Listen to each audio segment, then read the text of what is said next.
இதுதான் Chettinad cement factory. Karur மாவட்டத்தில் செயல்படும் ஒரே ஒரு cement factory Chettinad cement Puliyur. இதுக்கு சைடிங் லைன் போது பாருங்க.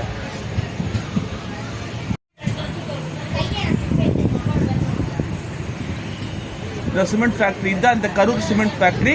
இங்கிருந்து உற்பத்தி ஆகும் சிமெண்ட் சரக்கு ரயில்கள் மூலம் ஏற்றப்பட்டு இந்தியா முழுவதும் அனுப்பப்படுகின்றது. இது கரூர் மாவட்டத்தில் செயல்படும் ஒரே ஒரு cement factory Chettinad cement factory நிறுவனத்தால் நடத்தப்படுகிறது. யூடியூப் நண்பர்களே, நாம் இறுதி கட்டமாக கரூர் நகரை நெருங்கிவிட்டோம். அதற்கு முன்னோட்டமாக பார்த்தீங்கன்னா திண்டுக்கல்லில் இருந்து கரூர் செல்லும் அகல ரயில் பாதை அகல ரயில் பாதை வேண்டாம், ரயில் பாதையே வந்துருச்சு. இந்த ரயில் பாதை கடந்த 1988ஆம் ஆண்டு ஆகஸ்ட் 6ஆம் நாள் அன்றைய பிரதமர் ராஜீவ்காந்தி அவர்களால் நாட்டுக்கு அர்ப்பணிக்கப்பட்டது. இதற்கான திட்டம் 1982 இதற்கான திட்டம் போட்டுட்டாங்க. அதாவது 6 ஆண்டுகள் இந்த ரயில் பாதை முடிப்பதற்கு ஆனது.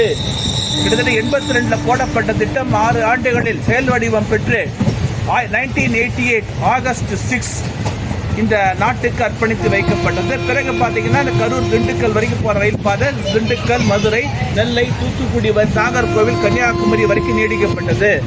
இப்போ இன்னொரு விஷயம் என்ன பார்த்தீங்கன்னா, இப்போ சேலத்துலேருந்து கரூருக்கு ரயில் பாதை போட்டிருக்கிறாங்க.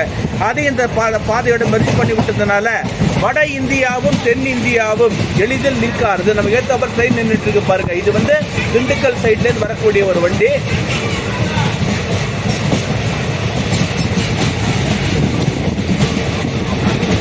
நாகர்கோவிலிருந்து கோயம்புத்தூர் செல்லுகின்ற வண்டி.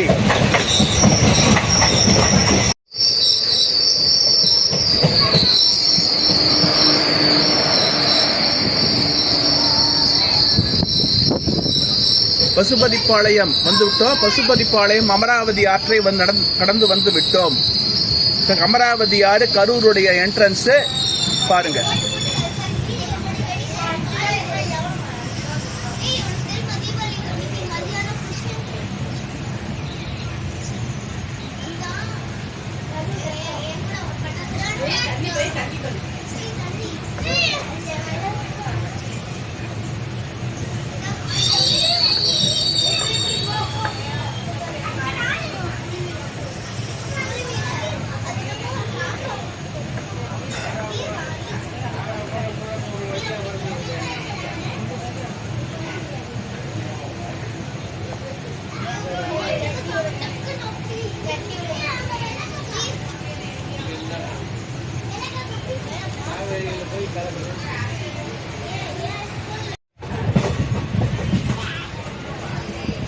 இதுதான் கரூர் சிக்னல் செக்கிங் போஸ்டினுடையது.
இதுதான் நம்ம ரிட்டர்ன் ஆக வேண்டிய ட்ரெயின்.